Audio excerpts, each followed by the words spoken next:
விழுப்புரம் மாவட்டம் உளுந்தூர்பேட்டை அருகே உள்ள கூவாகம் கூத்தாண்டவர் கோவில் திருவிழாவிற்காக ஏராளமான திருநங்கைகள் வந்த வண்ணம் உள்ளனர்.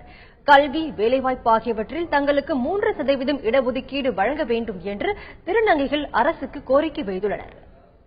தொடர்ந்து 2 ஆட்சிகளும் திருநங்கைகளை நிறைய ஒரு கருணை உள்ளத்தோட நடத்தினாங்க.